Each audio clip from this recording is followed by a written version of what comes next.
Bon, on apprend que Ottawa va remplir ses promesses dans le financement, pas nécessairement du militaire, mais de tout ce qui est spatial canadien. On annonce une subvention de 200 millions de dollars pour permettre le lancement de satellites souverains. Puis on a sélectionné à Ottawa 3 entreprises pour recevoir ce financement.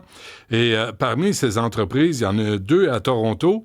Il y en a une à Toronto, une autre en Ontario et une à Longueuil. C'est Reaction Dynamics. Et le PDG et chef technique de Reaction Dynamics, Bachar El-Zein, est avec nous. Monsieur El-Zein, bonjour. Bonjour, M. Trisac, comment ça va? Ça va bien, vous-même? Ça va très bien. J'imagine. Alors, comment vous expliquez que vous avez été sélectionné par Ottawa?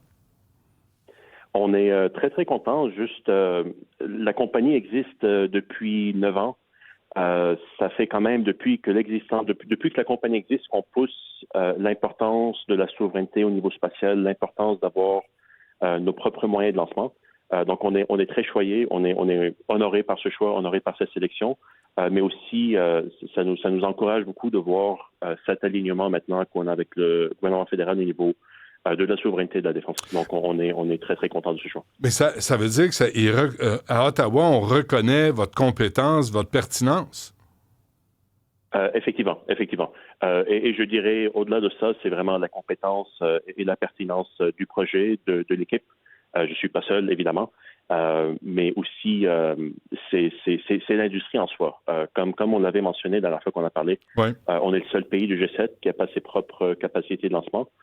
Et puis maintenant, on voit qu'il y a un désir politique pour venir combler cette carence. Et au 21e siècle, M. El-Zein, ça représente l'autonomie, la souveraineté d'un pays d'être indépendant en tout ce qui est spatial.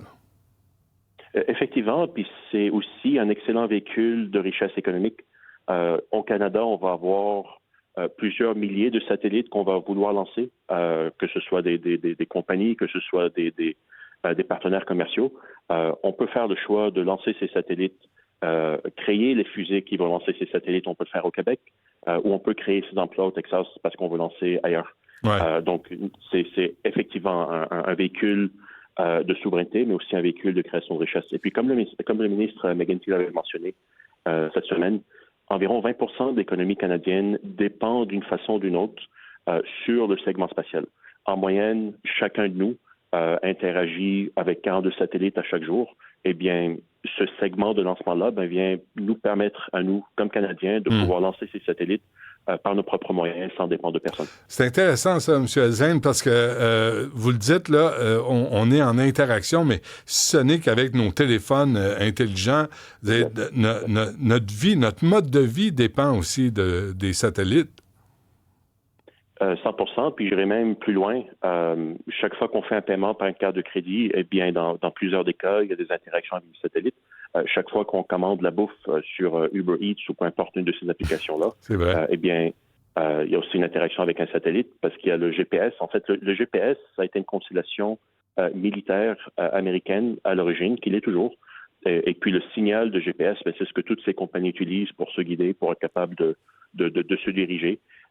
Pour s'orienter, ce qu'on fait pas mal à tous les jours quand on va au travail, donc on interagit, c'est très omnipotent, omniprésent. On ne s'en rend pas compte parce qu'on prend ça pour acquis, mais effectivement, on est très dépendant des satellites. Effectivement. Mais, OK, donc, Reaction Dynamics, la compagnie québécoise, la vôtre, M. El-Zein, on annonce une subvention fédérale de 8,3 millions de dollars. Quel est l'objectif? À quoi servira cet argent? Le but, on veut effectuer un premier vol orbital au dernier quart de 2028. Cet argent va financer en partie ça. La subvention, le programme au complet, c'est un programme de 105 millions canadiens. Le premier segment est un 25 millions divisé sur 3 compagnies, donc d'où le 8,3 qu'on a reçu. Le deuxième segment, donc là maintenant il y a 3 compagnies, il y a une compagnie qui sera éliminée. Donc la seconde phase il y aura deux compagnies qui vont se partager 40 millions, donc 20 millions chaque. Et le grand gagnant, l'année d'après, il y aura un 40 millions qui reste que cette compagnie-là va remporter. Évidemment, notre but, c'est d'être le grand gagnant. Ce financement-là, cet argent-là va permettre de couvrir en partie les frais de développement pour qu'on puisse bâtir notre fusée orbitale. Au-delà de ça, il va y avoir aussi une contribution du privé. On est en discussion assez avancée avec beaucoup d'investisseurs afin qu'on clôture une ronde d'investissement. On va avoir une couple de belles annonces à faire durant l'été aussi pour complémenter ça. Donc, ce financement du fédéral, du ministère de la Défense va nous supporter dans notre effort de bâtir une première fusée orbitale, puis de lancer un premier satellite dans le deuxième quart, dans le dernier quart de 2028. Donc, les trois compagnies choisies par Ottawa, on vous met en compétition là, pour... Effectivement. Et vous allez être, les trois, vous êtes évalués selon quels critères? C'est assez nuancé. Donc, en fait, pour qu'on puisse effectuer ce vol orbital à la Q4 2028, eh bien, chacune des compagnies a un genre de feuille de route technologique. Donc, il faut qu'on complète la qualification des moteurs, il faut qu'on valide l'avionique, il faut qu'on complète le développement des structures, etc. Et puis, pour chaque compagnie, ça diffère un peu. Les compagnies qui seront sélectionnées, les compagnies qui vont passer à la prochaine phase, seront celles qui auront démontré avec le plus de fidélité, en fait, du progrès vis-à-vis cette feuille de route-là. Et puis, c'est vraiment... Ça dépend d'une compagnie à l'autre, ça dépend aussi du seuil de maturité de chaque compagnie. Mais en gros, eux veulent garder les compagnies qui vont faire le plus de progrès et qui vont le mieux avancer. En fin de compte, ils veulent concentrer les ressources le plus tôt possible afin de pouvoir permettre à la compagnie qui réussit d'avoir toutes les chances de réussir, même si premier vol, peut-être ça va pas marcher, au moins comme ça, la compagnie a assez de ressources pour faire un deuxième puis un troisième. Mais la compétition est immense, mais à travers le monde. M. Elzin, là, comment se fait-il qu'on soit au 21e siècle, le Canada soit si en retard? Est-ce que je me trompe? Vous avez pas tort. C'est une bonne question. Je pense que c'est une question de perspective industrielle. Si on regarde ça d'une autre lentille, on a eu beaucoup d'avance au Canada sur la robotique spatiale, sur l'usage de l'intelligence artificielle, sur la médecine spatiale, etc. Notre économie vis-à-vis l'économie américaine ou l'économie européenne ne peut pas nécessairement supporter. Vous savez, on a des soins de santé qui sont gratuits dans la plupart des cas. Ouais. On a un très grand pays dont on doit prendre soin. On a beaucoup de routes, etc. Donc, ça a été un choix économique conscient du Canada de prioriser d'autres segments dans le spatial où on peut avoir plus d'impact. Mais là, vu que l'industrie du satellite devient de plus en plus prédominante, la nécessité d'avoir une capacité de lancement devient de plus en plus marquée et de plus en plus importante. Donc, surtout aussi, il faut dire que l'industrie a beaucoup changé au cours des 15 dernières années. Développer une capacité de lancement, ça coûte plus des milliards, c'est quelque chose qui peut être fait par des compagnies privées comme la nôtre. Donc, ça met plus en évidence l'importance de ça. Je pense que ça a été un choix stratégique du Canada de pouvoir de décider de mettre l'emphase sur d'autres segments où on était très, très fort, comme la robotique, etc. Mais maintenant, vu que le monde a changé, vu que l'industrie a changé, vu qu'on se rend compte aussi, l'espace est très sensible à la géopolitique. Donc, ça vient en fait remettre en évidence toutes ces carences et l'importance d'être capable de combler ça. OK. Là, pour envoyer un satellite, M. Elzin, ça prend une fusée. Est-ce que vous rêvez encore aux fusées? Là, ça a l'air que vous êtes obsédé par les fusées depuis que vous êtes tout petit. Oui, effectivement, puis ça n'a pas changé.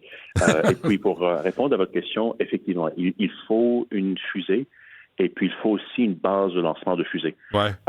Ça, on n'a pas à faire ça. La base de lancement de fusée, c'est avec Maritime Launch, un de nos partenaires en Nouvelle-Écosse. Okay. Et puis, c'est eux qui ont reçu le contrat de 200 millions à la hauteur de 20 millions chaque année.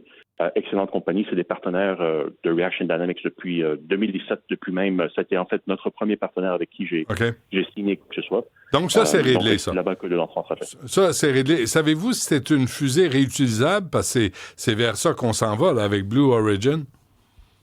100%. Pour le premier vol qu'on va faire et la première itération, ça ne le sera pas.